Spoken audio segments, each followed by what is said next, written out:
नमस्कार साथियों, कैसे हैं आप सब। स्टडी पावर आईएएस के ऑनलाइन क्लासेज में मैं के कौशल आपका फिर से स्वागत करता हूं। दोस्तों, हमने क्लास जो शुरू की थी वो प्राचीन भारतीय इतिहास के महत्वपूर्ण टॉपिक को लिया था, महत्वपूर्ण चैप्टर को लिया था। उसमें क्या था? सिंधु घाटी सभ्यता। तो उससे सिंधु घाटी सभ्यता को हमने बिंदुवार कुछ टॉपिक्स के रूप में बांटे थे। वो क्यों बांटे थे? ताकि सिंधु घाटी सभ्यता की बेहतर समझ आप में विकसित हो पाए। ठीक है, तो वो जो क्लास थी हमारी, उसमें हमने उसके सामान्य परिचय को देखा था, कालक्रम से संदर्भित चीज़ों को देखा था, उत्पत्ति से संदर्भित विवाद को देखे थे, प्रजातियों को देखा था, प्रजातियों के स्तर पे भी हमने देखा था। ठीक है दोस्तों, आज उसी क्रम में आगे बढ़ते हुए हम छठे टॉपिक नगर नियोजन को उठाएंगे। लेकिन दोस्तों, उसके पहले हम आपको ये बताना चाहेंगे कि आज का ये सेशन जो है वो काफ़ी लाभदायक रहेगा आपके लिए। तो इसे पूरा अंत तक देखेंगे आप। और हमने काफ़ी सोर्स से बहुत सारे फैक्ट्स इकट्ठे किए हैं, और आपको पता है कि हमारे स्टेट पीसीएस के कमीशन में यही सारे क्वेश्चंस आते हैं जो हमारे बीपीएससी में या यूपी पीसीएस में कोई भी स्टेट सर्विसेज आप ले लें, तो कमीशन जो हमसे क्वेश्चन पूछती है वो फैक्ट बेस्ड ही क्वेश्चंस की भरमार वहाँ देखने को मिलती है। इसी तरीके से आप एसएससी में भी देखेंगे तो वहाँ भी मिलेगा।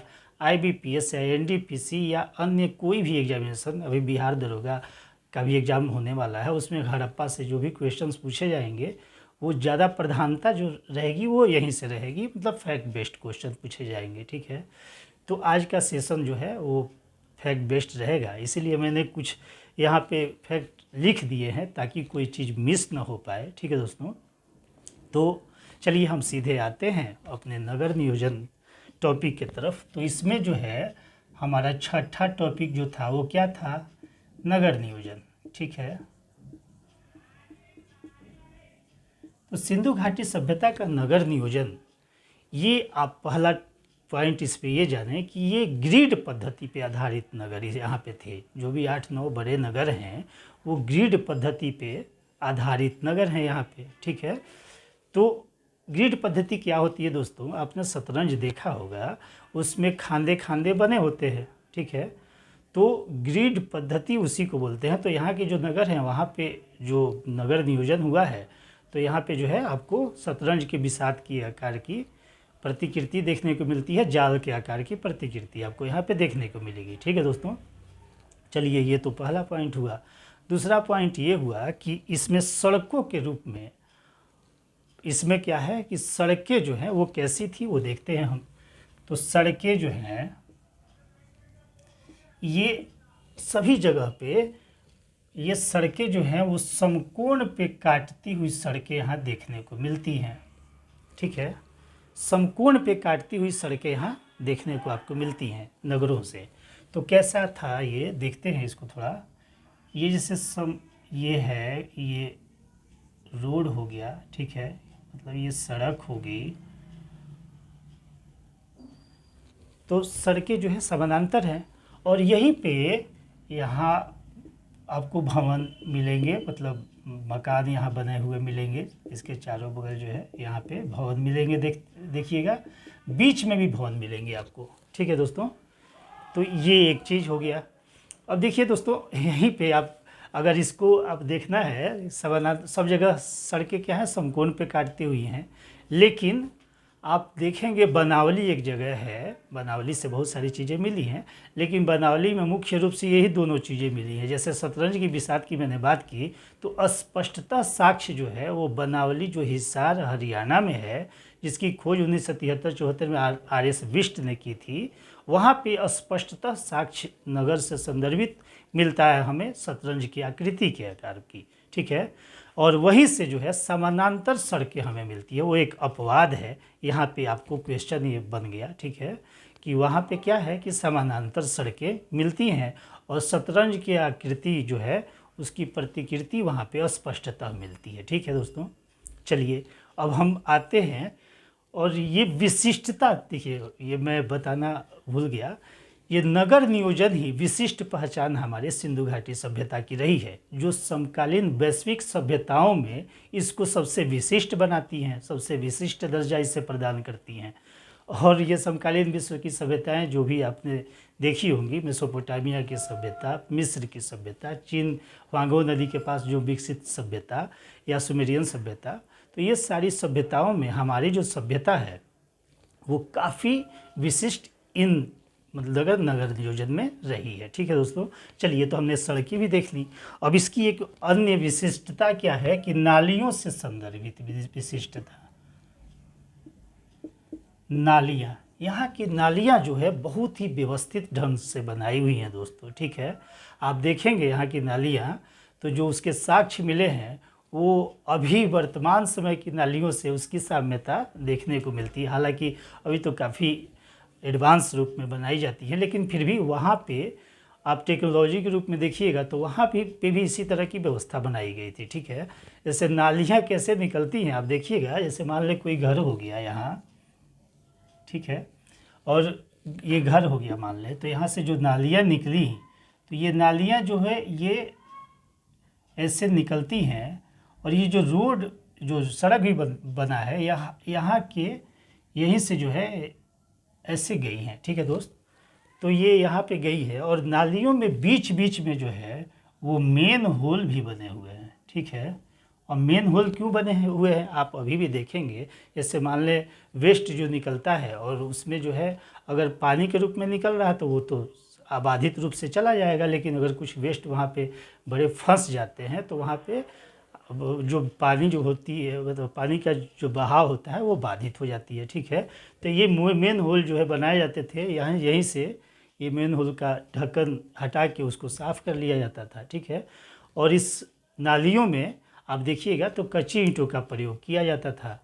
तो यहाँ पे ये चीज़ है कि नालियों में कच्ची ईंटों का भी प्रयोग किया जाता है, कहीं कहीं पक्की ईंटों का भी प्रयोग किया गया है। ठीक है दोस्तों, तो ये नालियों से संदर्भित ये विशिष्टता है हमारी मतलब सिंधु घाटी सभ्यता की। ये नालियों की विशिष्टता और जगह कहीं नहीं मिलती है। ठीक है, चलिए दोस्तों अब हम देखते हैं कि नगर नियोजन में ये मुख्यतः नगर, कोई भी नगर आप देखिएगा तो नगर दो भागों में मुख्यतः डिवाइड थे। ठीक है दोस्तों, दो भागों में, कोई भी नगर मुख्यतः दो भागों में डिवाइड था।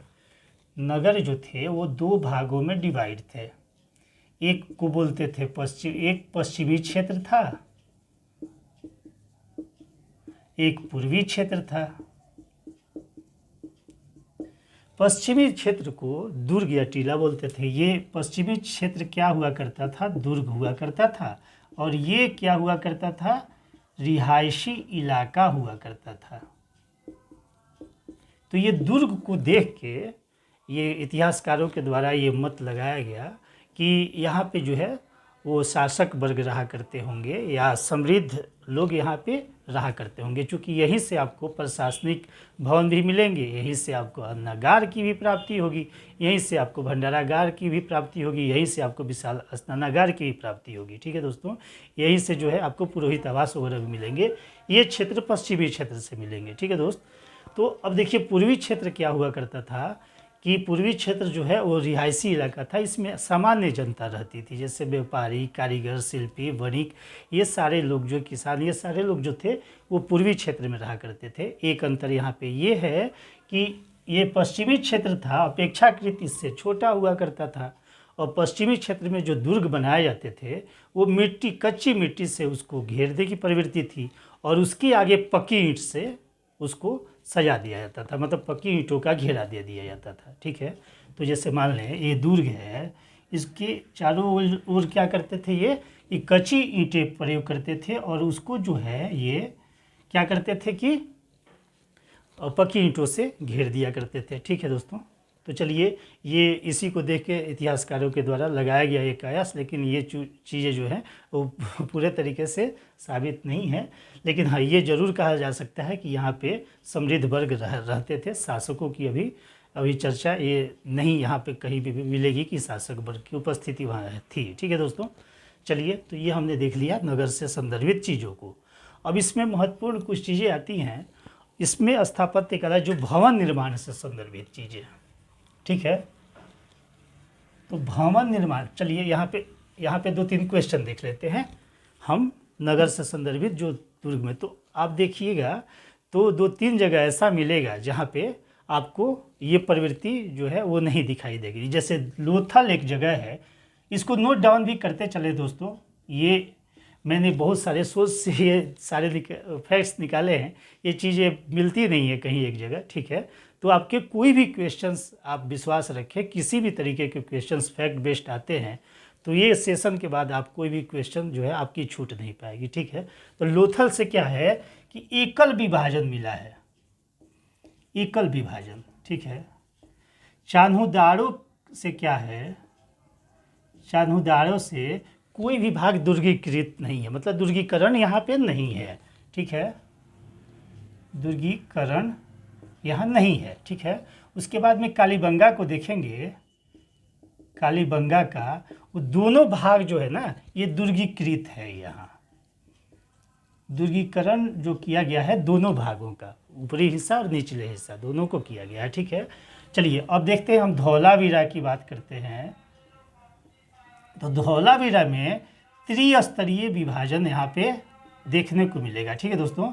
त्रिस्तरीय विभाजन या मध्य स्तरीय विभाजन भी इसको बोलते हैं। तो ये कुछ फैक्ट्स रहे आपके, ठीक है दोस्तों। चलिए तो ये फैक्ट्स आपको, आप इसे नोट डाउन करते चले, ठीक है। अब चलिए हम देखते हैं आगे। अब भवन निर्माण से संदर्भित चीज़ों को देख लेते हैं। तो भवन निर्माण कैसा हुआ करता था, तो भवन निर्माण मुख्यतः जो है यहाँ पे पक्की ईंटों के प्रयोग के साक्ष्य आपको देखने को मिलते हैं भवनों में, ठीक है। भवन निर्माण में क्या है दोस्तों, मुख्यतः पक्की ईंटों का प्रयोग यहाँ पे किया गया है और फर्श भी बनाई जाती थी। पक्की ईंटों की भी फर्श मिलेगी, कच्ची ईंटों की भी फर्श मिलेगी आपको।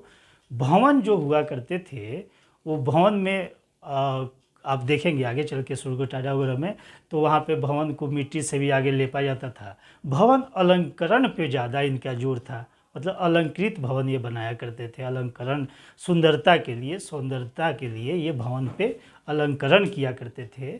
और आप देखेंगे कि हर एक घर जो है, जैसे कोई भी घर बना यहाँ पे तो 5-6 कमरे उसमें हुआ करते थे, और 5-6 कमरे तो हुआ ही करते थे। बीच में एक आंगन की भी प्रवृत्ति थी, मतलब कहीं भी ये चीज़ें मिलेंगी, बीच में आंगन मिलेगा, रसोई घर मिलेगा। उसके बाद आप देखेंगे तो ये जो है स्नान घर मिलेगा, एक कुएँ मिलेंगे जो घर में, ये सारी व्यवस्थाएं ये लोग करते थे, ठीक है। शौचालय से भी संदर्भित साक्ष्य, हालांकि कुछ इतिहासकारों के द्वारा बताए गए हैं कि शौचालय जो था वो उसका उपयोग किया करते थे, ठीक है। लेकिन ये चीज़ें प्रमुख है, आंगन मिलेंगी, रसोई मिलेगा आपको, स्नानघर मिलेंगे, कुआं मिलेगा, ठीक है। तो ये चीज़ें रही इससे। अब एक मोहनजोदड़ो जगह से ये साक्ष्य मिलता है कि भवन जो हुआ करते थे वो 2 मंजिला से 3 मंजिला तक भी हुआ करते थे, ठीक है दोस्तों। भवन कैसे हुआ करते थे, 2 मंजिला से 3 मंजिला भी भवन हुआ करते थे। और भवन में ये लोग गोल, मतलब ये स्तंभ का भी प्रयोग किया करते थे। जैसे हड़प्पा मोहनजोदड़ो से आप देखेंगे तो जो शीर्ष में क्या करते थे कि स्तंभ का प्रयोग किया करते थे।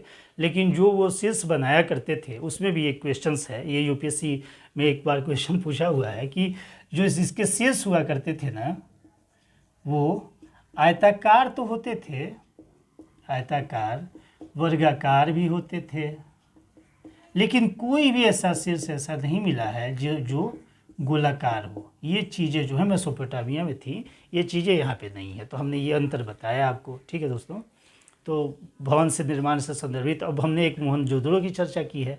तो मोहनजोदड़ो से हमें क्या मिलता है, तो मोहनजोदड़ो से हमें 3 मंजिला मकान का भी साक्ष्य मिलता है। ऐसे देखेंगे तो 2 मंजिला तो सब जगह मिला है, लेकिन 3 मंजिला भी मकान यहाँ पे हमें मिला है, ठीक है। और जो इसकी छत बनाई जाती थी वो किसकी बनाई जाती थी, तो लकड़ी की छत बनाई जाती थी। और ये मतलब बहुमंजिला इमारतें इसलिए बताई गई हैं कि सीढ़ियों का साक्ष्य मिला है दोस्तों, ठीक है। तो मोहनजोदड़ो की चर्चा हमने कर दी, ठीक है। अब चलिए आते हैं आगे। तो अब भवन निर्माण से संदर्भित कुछ अपवाद भी हैं, वो सारी चीज़ें हम देखेंगे फैक्ट्स के रूप में। तो अब देखिए हम चलते हैं स्थलों के बारे में। हालांकि इसको मैप के रूप में बाद में समझेंगे दोस्तों, लेकिन अभी आप देख लें कि कहाँ किस जगह से, जैसे कौन से क्षेत्र से कौन कौन से स्थल मिले हैं। ठीक है, तो चलिए सिंध से हम देखते हैं। तो सिंध से मोहनजोदाड़ो, चान्होदारो, जुदेरजोदाड़ो, आमरी, कोटडीजी, ये सारे जो है ये सिंध क्षेत्र से मिले हैं। और यहाँ पे सिंधु नदी जो है आप देखते ही हैं कि मोहनजोदड़ो हो या चान्होदारो, ये सारे सिंधु नदी के तट पे हैं। ठीक है, उसके बाद में आप देखिए एक अलीमुराद भी है इसमें। बलूचिस्तान में सुतका गेंडोर, बालाकोट, डाबरकोट, सुतका को, ये क्या है, पाकिस्तान का ही भाग है बलूचिस्तान। ठीक है, तो ये सारे जगह जो हैं वो हमारे पाकिस्तान में, सिंध में, बलूचिस्तान में ये चीज़ें मिली। अफ़गानिस्तान में 2 जगह महत्वपूर्ण है, ये सोर्टुघई और क्या है, मुंडीगाग। ठीक है, अफ़गानिस्तान तक भी ये सभ्यता का मतलब वहाँ तक भी ये सभ्यता थी। और ख़ासकर यहाँ सोर्टुघई और मुंडीगाग 2 जगह पे अफ़गानिस्तान से भी हमारी सभ्यता मिली। जैसा कि आप जानते हैं कि समकालीन वैश्विक सभ्यता को आप मिला लें, जैसे मिस्र की सभ्यता, मेसोपोटामिया की सभ्यता को मिला लें, तो 12 गुना हमारी सभ्यता उससे बड़ी थी। 12 गुना सिर्फ हमारी जो अपनी सभ्यता थी, सिंधु घाटी की सभ्यता, तो उन दोनों सभ्यताओं को मिला लें तो आकार की दृष्टि से उससे भी 12 गुना बड़ी थी। ये भी क्वेश्चन है एक। ठीक है दोस्त, तो चलिए अब पंजाब में देखते हैं। तो हड़प्पा, रोपड़, बारा, संघोल पंजाब जगह से है। तो पंजाब में भी इसमें अब देखेंगे, आगे आएंगे तो पश्चिमी पंजाब और पूर्वी पंजाब में, जो कि एक पाकिस्तान में है पश्चिमी पंजाब, और हमारे भारत में जो है वो पूर्वी पंजाब। चलिए अब हरियाणा में देखते हैं। तो राखीगढ़ी, बनावली, मिताथल, ये जगह हरियाणा में है। ठीक है, तो हरियाणा को ही तो देख के जो है, जो सरस्वती घग्गर नदी के आसपास ये सारे जो है स्थल मिले हुए हैं। तो अभी इसका कंसेप्ट बाद में चल के जो है, इसी कारण जो है हम इसको सिंधु सरस्वती संस्कृति सभ्यता का नाम देते हैं। अब राजस्थान में कालीबंगा बहुत महत्वपूर्ण है। ठीक है, काले रंग की चूड़ियाँ, ये इससे संदर्भित सारे फैक्ट्स देखेंगे हम। फिर देखें आप, गुजरात सबसे बड़ा स्थल, सबसे ज़्यादा जो स्थल मिले हैं भारत में वो कहाँ से मिले हैं, गुजरात से मिले हैं। तो गुजरात में आप देखेंगे लोथल, धौलावीरा, सुरकोटाडा, रंगपुर, रोजडी, मालवण, भगतराव, ये सारे गुजरात के स्थल हैं। ठीक है, अब आप आते हैं जम्मू में। तो एक ही जगह है मांडा, जो मांडा हमारी सबसे क्या है, नॉर्थ की सीमा है। तो जम्मू में चिनाब नदी के पास में है। अब गंगा यमुना दोआब जो यूपी का भाग है, वहाँ पे आपको मिलेगा क्या, आलमगीरपुर। ठीक है, और उसके बाद में बड़गांव, हुलास। ठीक है, तो ये हमारे स्थल मिले कहाँ कहाँ से, ये चीज़ें हम आगे मैप के रूप में भी एक बार देख लेंगे, लेकिन अभी ये चीज़ें देख लें आप। अब हम आते हैं, सीधे चलते हैं और इसके फैक्ट्स के तरफ चलते हैं। ठीक है दोस्तों, तो चलिए फैक्ट्स में, जैसा कि सबसे महत्वपूर्ण हड़प्पा। तो हड़प्पा जो स्थल है, जिसकी खोज दयाराम साहनी और एम.एस. वत्स के द्वारा की गई 1921 में, और जॉन मार्शल के निर्देशन में किया गया। जॉन मार्शल क्या थे उस समय, पुरातत्व विभाग के यही उस समय अध्यक्ष हुआ करते थे, महानिदेशक हुआ करते थे। ठीक है, तो इससे 2-3 लोगों का नाम जुड़ता है। एक तो जॉन मार्शल, दूसरे महत्वपूर्ण व्यक्ति दयाराम साहनी, एम.एस. वत्स, तीसरे जो हैं वो बर्टन बंधु हैं। देखिए 53 से 56 के बीच में आपको भी पता है कि रेलवे का कार्य चल रहा था। तो नॉर्थ वेस्ट में जो रेलवे की पटरियाँ बिछाई जा रही थी, तो विलियम बर्टन और जॉन बर्टन 2 भाई थे, बर्टन बंधु हम उनको बोलते हैं। तो उन्होंने क्या किया कि वहाँ पे जो ईंटें मिली, इसका उपयोग इन्होंने क्या किया कि यहाँ पे रेलवे के निर्माण के रूप में पटरियों पे बिछाने में किया इन्होंने। ठीक है, तो फिर भी वो समझ नहीं पाए ये चीज़, और ये चीज़ें हमने पहले बताई हैं कि 1826 ईस्वी में जो आपने चार्ल्स मेसोन ने इसकी सबसे पहले जो है अपने आर्टिकल में इसकी व्याख्या की थी। ठीक है दोस्तों, और फिर एक नाम और है जो अलेक्जेंडर कनिंघम, यहाँ से जुड़ते हैं। अलेक्जेंडर कनिंघम कौन है, ये भारतीय पुरातत्व विभाग के जनक कहे जाते हैं। ठीक है, तो ये जो इससे संबंधित व्यक्ति रहे हैं, मतलब व्यक्तित्व हैं, उसकी चर्चा हमने की। अब चलिए दोस्तों, ये कहाँ पे है, इसकी अवस्थिति कहाँ है। तो पाकिस्तान के पंजाब के मोंटगोमरी ज़िला में, ठीक है, मोंटगोमरी ज़िला में इसकी अवस्थिति है। वर्तमान समय में इसे साहिवाल डिस्ट्रिक्ट के नाम से जानते हैं, मतलब साहिवाल डिस्ट्रिक्ट है ये। उस समय मोंटगोमरी ज़िला हुआ करता था ये, तो वर्तमान समय में साहिवाल है ये। और ये रावी के कौन सा तट है ये, तो बाएं तट पे है। रावी नदी जैसे ये क्वेश्चन पूछ लिया जाता है, हमेशा ये क्वेश्चन देखेंगे आप, और यहाँ पे कन्फ्यूजन भी होता है कि और कहीं कहीं तो डीपली ऐसे यूपी वगैरह में कौन सा तट भी पूछते हैं ये, कि बायां था कि दायां था। तो ये चीज़ें जो हैं रावी के बाएं तट पे है ये, ठीक है, इसकी अवस्थिति है। चलिए अब हमें इससे क्या क्या मिला है ये देखते हैं। तो सबसे महत्वपूर्ण यहाँ पे धोती पहना हुआ पुरुष मिला है। जहाँ तक आपको पता है कि विश्व में हमारी जो सभ्यता है उसमें सबसे महत्वपूर्ण चीज़ क्या रही है कि इन्होंने कपास का उत्पादन करना शुरू कर दिया था, और उसकी उपयोगिता जो है ये सूती वस्त्र बनाने में किया करते थे। तो कपास से सूती वस्त्र, तो ये जो है अभी हम आगे पढ़ेंगे, जब हम सामाजिक व्यवस्था में उसके जाएंगे तो नीवी उष्णिस अधिवास वगैरह के बारे में पढ़ेंगे।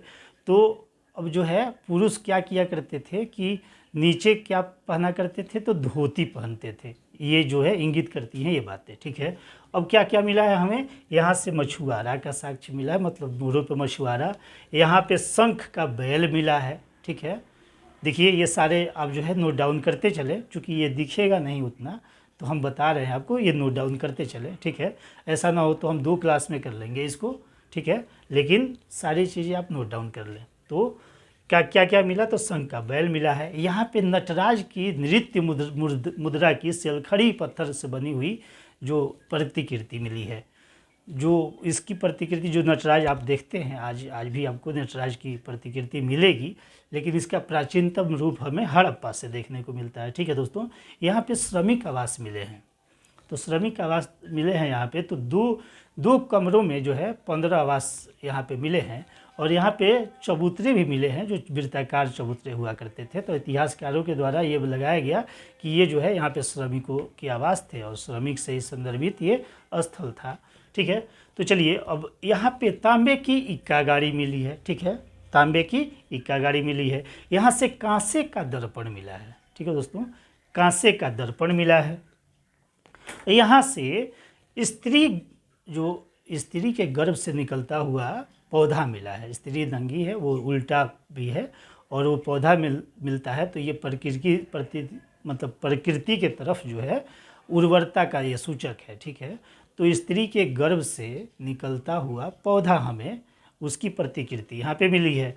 यहाँ के मोहरों पे खरगोश का अंकन है, ठीक है, खरगोश का अंकन है यहाँ के मुद्रों पे।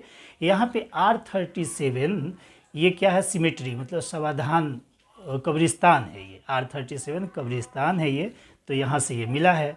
उसी तरीके से देखेंगे यहाँ से प्रसाधन केस की प्राप्ति हमें हुई है। प्रसाधन केस क्या होता है, जो महिलाएं उपयोग में लाती हैं जो अपने मेकअप किट को, वो प्रसाधन केस यहाँ से मिला है, ठीक है दोस्तों। यहाँ से हमें अभिलिखित मुहरें मिली हैं, ठीक है। अब एक क्वेश्चन यहाँ बनता है कि अभिलिखित मुहरें तो हड़प्पा से मिली हैं, ठीक है, लेकिन सबसे ज़्यादा मुहर जो हमें मिली है वो कहाँ से मिली है, वो हमको मिली है मोहनजोदड़ो से। वहाँ पे 1200 मुद्राएं हमको मुहरें जो है हमें मिली हैं, ठीक है। तो अभिलिखित जो मुहरें हैं वो मिली है हमें कहाँ, हड़प्पा से। और सबसे ज़्यादा मुद्राएं जो मिली है वो कहाँ से मिली हैं, मोहनजोदड़ो से, ठीक है। चलिए, और यहाँ पे धातु बनाने की भट्ठी मिली है, ठीक है। यहीं पे जो है हड़प्पा में सबसे ज़्यादा पुरुष मृण मूर्तियों की प्राप्ति हमें मिलती है यहाँ से, ठीक है। जैसे आप आगे पढ़ेंगे तो चानुदाड़ों में महिलाओं से संदर्भित सारी चीज़ें मिलेंगी। यहाँ पे देखेंगे तो पुरुष मृण मूर्तियाँ जो है यहाँ पे आपको ज़्यादा देखने को मिलेंगी, ठीक है। चलिए अब आगे बढ़ते हैं मोहनजोदड़ो की तरफ। मोहनजोदड़ो सबसे बड़ा इस सभ्यता का स्थल है। सेकेंड नंबर पे हड़प्पा है, और थर्ड नंबर पे कौन सा है, हमारा राखीगढ़ी, जो भारत का सबसे बड़ा स्थल है। चौथे नंबर पे धौलावीरा है, भारत में जो है उसकी अवस्थिति जो है, ऐसे तो है ओवरऑल में 6 पे, लेकिन भारत में सेकेंड स्थल है वो, ठीक है। तो ये जो है मोहनजोदड़ो सबसे बड़ा स्थल है। 1922 में रखाल दास बनर्जी ने इसका उत्खनन किया, ठीक है, इसकी खोज की 1922 में। ये कहाँ है, तो सिंधु नदी के दाएं तट पे है। कहाँ है ये, पाकिस्तान के लड़काना ज़िले में है ये, ठीक है। तो चलिए ये चीज़ें हो गई नदियों से संदर्भित। अब यहाँ पे क्या क्या साक्ष्य मिला है, तो सबसे ज़्यादा जनसंख्या यहीं पे मिली है, ठीक है। सबसे ज़्यादा जनसंख्या वाला जो स्थल रहा है वो मोहनजोदड़ो रहा है, ठीक है। मोहनजोदड़ो को हम क्या कहते हैं, मृतकों का टीला कहते हैं। ठीक है, एक क्वेश्चन तो ये हमेशा हर एक जगह मिलता है, लेकिन इसे सिंधु का बाग भी कहते हैं। ठीक है, मोहनजोदड़ो को सिंधु का बाग भी कहते हैं। चलिए अब दोस्तों, अब हम आते हैं तो यहीं पे विशाल स्नानागार की प्राप्ति हुई है, और यहीं पे मार्शल बोलते हैं कि ये विश्व का मतलब आश्चर्यजनक ये मतलब स्नानागार है। तो इससे संदर्भित तो विश्व का आश्चर्यजनक ये जो है इमारत बताते हैं उसको।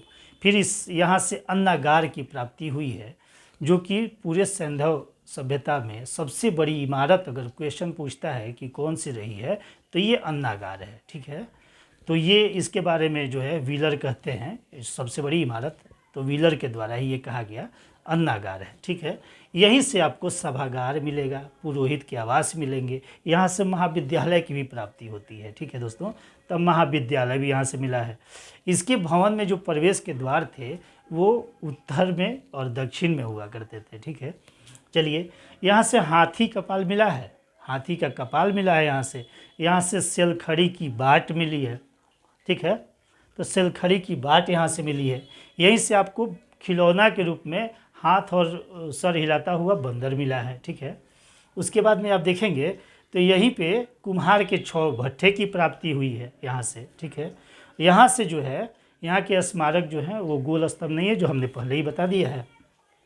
यहाँ से सड़क पक्की करने के साक्ष्य मिले, माने पक्की ईंटों का प्रयोग जो है इन लोगों ने किया सड़कों को बनाने में। एकमात्र स्थल है जहाँ के की सड़कें जो हैं वो पक्की ईंटों से बनी हुई हैं। ठीक है, उसके बाद में यहीं पे प्रहसन मुद्रा में ढोल और बीना लिए हुए पुरुष की प्राप्ति होती है। ठीक है, एक मूर्ति मिलती है, जो पुरुष है वो बीना और मतलब क्या ढोल लिए हुए है। ठीक है, अब चलिए आप देखिए यहीं पे एचार वेदिका जो है युक्त वृक्ष की भी यहाँ पे प्रतिकृति हमें मिलती है। यहीं पे घोड़े के दांत मिलते हैं, जैसे सूर्यकोटारा से अस्थि मिलती है, लेकिन यहाँ पे घोड़े के दांत मिलते हैं। ठीक है दोस्तों, यहाँ से पुजारी योगी की प्राप्ति होती है, और हमने अभी भी बता दिया 1200 मुद्रा तो मिली है, सबसे ज़्यादा यहाँ पे मुद्राएं मिली हैं। और यहीं से पशुपतिनाथ शिव की प्रतिकृति मिली है। ठीक है दोस्तों, ये चीज़ें आप नोट कर लेंगे, और ये मैंने बहुत सारे सोर्स से ये इकट्ठा किया है। ठीक है, चलिए अब आगे बढ़ते हैं हम, और आता है तीसरा महत्वपूर्ण स्थल कौन सा है, लोथल। ये कहाँ है, गुजरात में है। ये गुजरात के अहमदाबाद में है। नदी के रूप में देखेंगे तो भोगवा नदी के तट पे है। इसकी खोज किसने की, तो 1954 में डॉक्टर एस आर राव ने इसकी खोज की। ठीक है दोस्तों, चलिए इसी को हम एक क्वेश्चन पूछा था, लघु हड़प्पा या लघु मोहनजोदड़ो हम लोथल को बोलते हैं। ठीक है, चलिए अब यहाँ से क्या क्या मिला है, तो महत्वपूर्ण जो क्वेश्चन कई बार आया है, गोदीवाड़ा डॉकयार्ड यहाँ मिला है। ठीक है, और डॉकयार्ड जो है था बहुत विकसित था, तो इसलिए जो है ये बंदरगाह हुआ करता था। ये बंदरगाह इससे जो है पश्चिम एशिया में इससे व्यापार हुआ करते थे, तो बंदरगाह यहाँ पे बहुत महत्वपूर्ण है गोदीवाड़ा। ठीक है, यहाँ से फारस की मुद्रा मिली है, यहाँ से फारस की मुद्रा मिली है। फारस की मुद्रा पे भी देखेंगे तो 2 मुँहे राक्षस का यहाँ पे आकृति देखने को मिलेगी। ठीक है, यहाँ से धान का बाजरा का हमें साक्ष्य मिलता है। ठीक है दोस्तों, यहीं से घोड़े की लघु मृण मूर्ति मिलती है। ठीक है, घोड़े की लघु मृण मूर्ति मिलती है। कन्फ्यूजन क्रिएट होता है, हालांकि सबसे ज़्यादा क्वेश्चन सूर्यकोटारा से ही ये पूछते हैं, लेकिन ये जो है घोड़े के दांत, अभी आपने देखा मोहनजोदड़ो, यहाँ से घोड़े की मृण मूर्ति मिलती है। ठीक है, मिट्टी की मूर्ति। यहीं से मम्मी की प्राप्ति होती है लोथल से, और ये मम्मी विशेषता किसकी है, जहाँ तक आप जानते ही हैं मिस्र की सभ्यता की सबसे बड़ी मतलब विशेषता जो है मम्मी रही है। तो लोथल से एक मम्मी की प्राप्ति हुई है। इसका मतलब ये हुआ कि लोथल और मतलब हमारे सिंधु घाटी के व्यापार वाणिज्य जो थे वो मिस्र की सभ्यता से भी थे। ठीक है, तो चलिए यहाँ पे 3 युग्मित समाधियाँ मिली हैं। ठीक है, समाधान पद्धति यहाँ ईजाद हो चुका है। इसी को देख के कुछ इतिहासकार जो है सती प्रथा का दावा करते हैं कि यहाँ पे सती प्रथा थी, हालांकि ये चीज़ें जो है स्पष्ट नहीं है, चूँकि पुरातात्विक स्रोतों के आधार पर अपनी अपनी व्याख्याएँ इतिहासकारों द्वारा की गई हैं। चलिए यहीं पे मकान के दरवाजे जो है उस सड़क के तरफ खुलते हैं। जैसे यहाँ आप देखिए कॉमन प्रवृत्ति क्या रही है कि मकान के दरवाजे जो है वो गलियों में खुलते हैं। ठीक है, लेकिन यहाँ पे वो सुरक्षा कारणों से भी ऐसा होता है। लेकिन यहाँ की जो मकान के दरवाजे हैं वो सड़क के तरफ खुलते हैं। चलिए, यहाँ पे आटा पीसने की मतलब अनाज पीसने की चक्की की प्राप्ति होती है, ठीक है। अनाज पीसने की चक्की की प्राप्ति यहाँ से होती है, ठीक है। उसके बाद यहीं से मनका का कारखाना, हालांकि कालीबंगा वगैरह से मिला है, उतना महत्वपूर्ण नहीं है ये। यहाँ से सूती वस्त्र रंगाई कुंड मिला है। देखिए दोस्तों, प्रविधि के रूप में कितने ये आगे थे कि यहाँ मतलब सूती वस्त्र बनाते ही थे, उसको रंगाई भी करते थे, तो कुंड मिला है, रंगाई कुंड। अब उसके बाद में यहाँ के मुहर पे या बर्तनों पे सर्वाधिक जो चित्रण हुआ है वो बत्तख की आकृति का चित्रण हुआ है, ठीक है दोस्तों।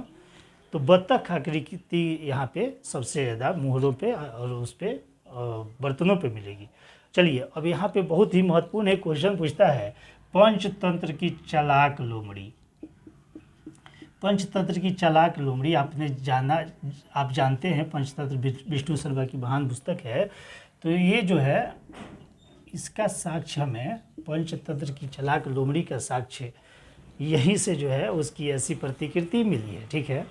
तो ये बहुत ही इंटरेस्टिंग भी है और जो है मतलब इसके क्वेश्चन आने की संभावना बनी रहती है, ठीक है। यहाँ से हमें सांप वाली मुद्रा, मतलब मुद्रा पे सांप की आकृति देखने को मिलती है। यहीं से हमें बटन के आकार की मुद्रा मिलती है, ठीक है। तो बटन के आकार की मुद्रा, सांप के आकार की मुद्रा, मतलब मुद्रा पे सांप का वो तो अंकन, तो ये सारी चीज़ें हमें कहाँ से लोथल से मिली हैं, ठीक है। चलिए, अब हम एक और साइट देख लेते हैं, वो है चान्हू दारो, ठीक है। चान्हू दारो 1931 में, ये भी सिंधु नदी तट पे ही है और एन.जी. मजूमदार साहब ने इसकी खोज की थी। बाद में 1935 में मैके भी इससे जुड़ते हैं उसके उत्खनन से। तो यहाँ पे जैसे मनका कारखाना उतना महत्वपूर्ण नहीं है, इसलिए कि बहुत सारे जगह पे पूछी जाती हैं ये, मतलब बहुत सारे जगह पे मनके के कारखाने थे।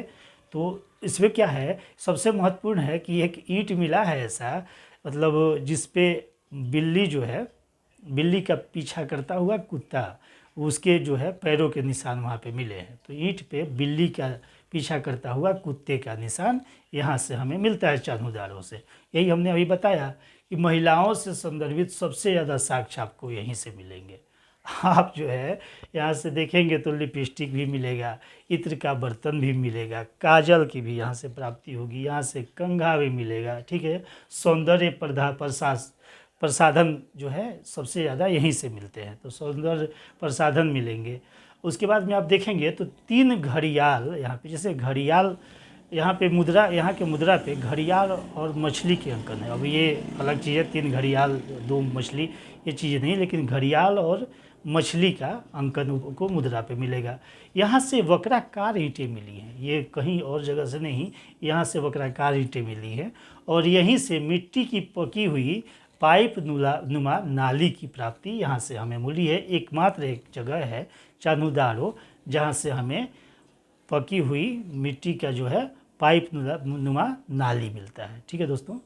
चलिए, तो हमने अभी इस क्लास में 4-5 स्थलों को देखा।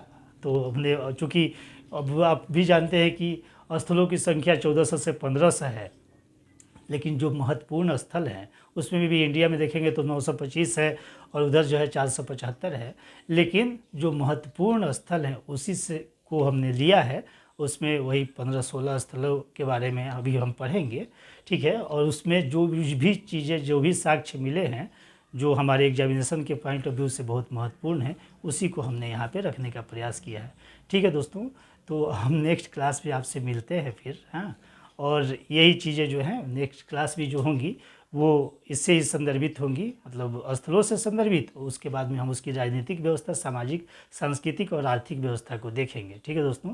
और मैं आपको ये कहना चाहूँगा कि दोस्तों, हमारा चैनल बहुत नया है, तो हमें सपोर्ट की आवश्यकता है दोस्तों। और इस क्लास का फ़ायदा आपको हर एक स्तर पे मिलेगा। कोई भी क्वेश्चन ऐसा नहीं रहेगा जो आप इस क्लास को अगर आपने कर लिया तो आपके कोई भी क्वेश्चंस नहीं छूटेंगे। वैसे तो बहुत सारे वीडियोज़ यूट्यूब पे आपने देखे होंगे, लेकिन हमारे वीडियोज़ को भी देख के आप उसकी तुलना कर सकते हैं दोस्तों, ठीक है। तो चलिए, मैं यही कहना चाहूँगा कि सपोर्ट कीजिए आप हमारा, ठीक है।